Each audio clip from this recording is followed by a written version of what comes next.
So Toyotomi Hideyoshi, of course, is a very important historical figure, one of the three great unifiers of Japan. So these swords he's got are pretty crazy looking. Yeah, and the graphics are great, right? It's really detailed. A little bit of an anime flavor to it. And here he is, Oda Nobunaga himself, the first of the three great unifiers. When he dies, he's kind of cornered in a battle, forced to commit seppuku, suicide, and then Toyotomi Hideyoshi takes over and completes the task of unifying Japan.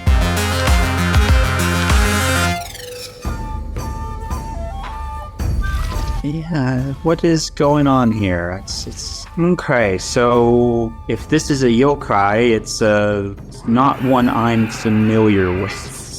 Yokai are kind of traditional Japanese monsters that were kind of collected and codified in the Edo period by woodblock print artists and so forth, and they become very iconic monsters. So there are certain yokai that everyone in Japan would recognize.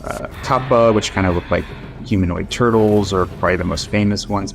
This thing here doesn't look like anything I'm quite familiar with.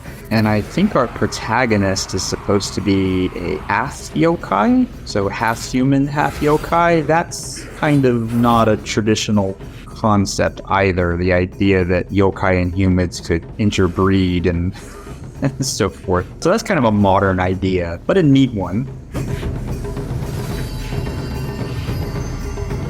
I guess this is suppressing his yokai halves, right?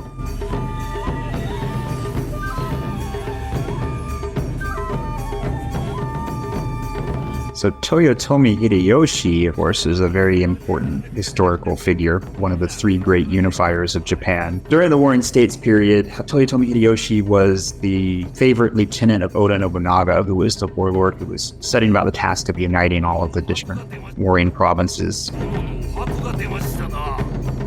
And here he is, Oda Nobunaga himself, the first of the three great unifiers. When he dies, he's kind of cornered in a battle, forced to commit seppuku, suicide, and then Toyotomi Hideyoshi takes over and completes the task of unifying Japan, but dies shortly before he can actually kind of reap the rewards of that. And then another of Oda Nobunaga's attendants, Tokugawa Ieyasu, actually betrays Toyotomi Hideyoshi's family, and he becomes the first shogun of the Tokugawa era of Japanese history.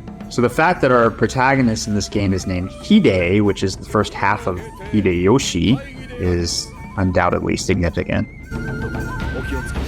Yeah, and the graphics are great, right? It's really detailed. A little bit of an anime flavor to it, but so these swords he's got are pretty crazy looking.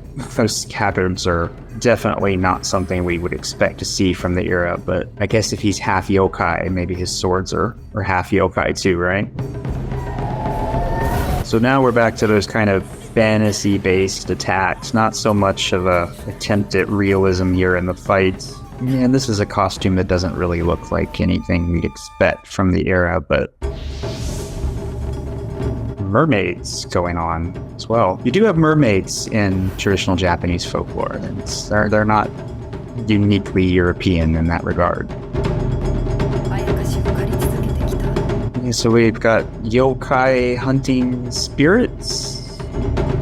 Oh, and there's the Shishishito, the legendary Japanese sword that we saw in Sekiro, I think, right? So this is the sword, comes from the Nihon Shoki, the ancient record of Japanese mythology. Supposedly really exists, supposedly is still kept by the imperial family, but best known today, I think, through popular culture and video games like this, where it frequently shows up as a magic sword, MacGuffin, kind of like Excalibur. And it's got jellyfish mermaids, right? That's kind of unique. Again, mermaids, we do see mermaids in traditional Japanese folklore.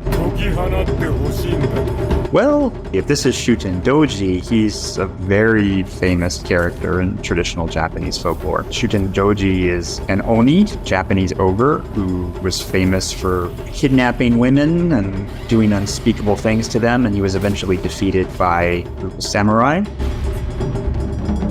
Oh yeah, this is Shuten Doji, because the other way you can recognize Shuten Doji is he's always drunk, and we see him taking a swig here. So Shuten Doji loves to drink, and that was actually kind of his downfall, because he got drunk and the samurai were able to kill him. But Shutendoji is considered one of the 3 great evil yokai of Japan, along with Otakimaru, who I believe is the main antagonist in this game, and Tamama no Mai, who is a fox spirit with 9 tails who tried to kill the emperor.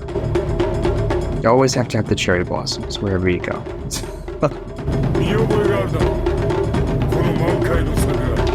Oh yes, and that is talking about them too. You've seen them in full bloom. Cherry blossom viewing, of course, to this day is a big deal in Japan. Every year in spring, when the blossoms start to bloom, they have like weather forecasts on the news where they tell you which parts of the country have the full blooms going on.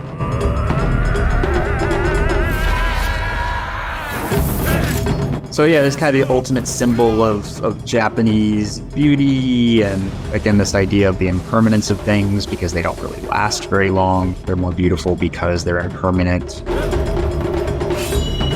They keep using the term yokai here, but what I'm not seeing are any of the kind of iconic, recognizable yokai. I mean, we had Shutendoji a minute ago, but the really classic yokai like the Kappa or Kubi, I haven't seen any of that. So they're using a very traditional Japanese word, but they're kind of putting their own spin on what these things look like.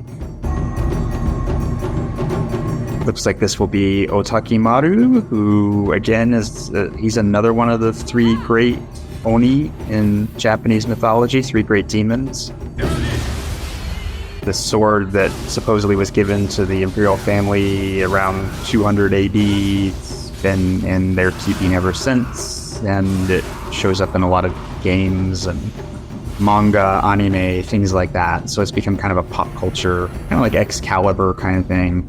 Possession isn't such a big thing. I mean, you get like, they're called onryo, angry spirits, who will come back from the graves and kind of, so there's a famous emperor, actually, Emperor Shotoku, comes back as a vengeful spirit. But this idea of possession and these demons trying to possess bodies, that's kind of not so much rooted in traditional Japanese folklore.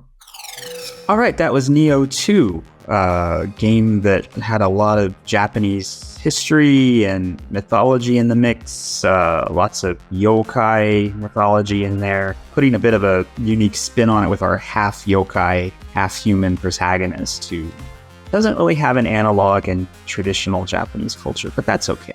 If you'd like to see more Gameology videos, check out Facebook and YouTube. I'm Michael Crandol, and we'll see you here next time.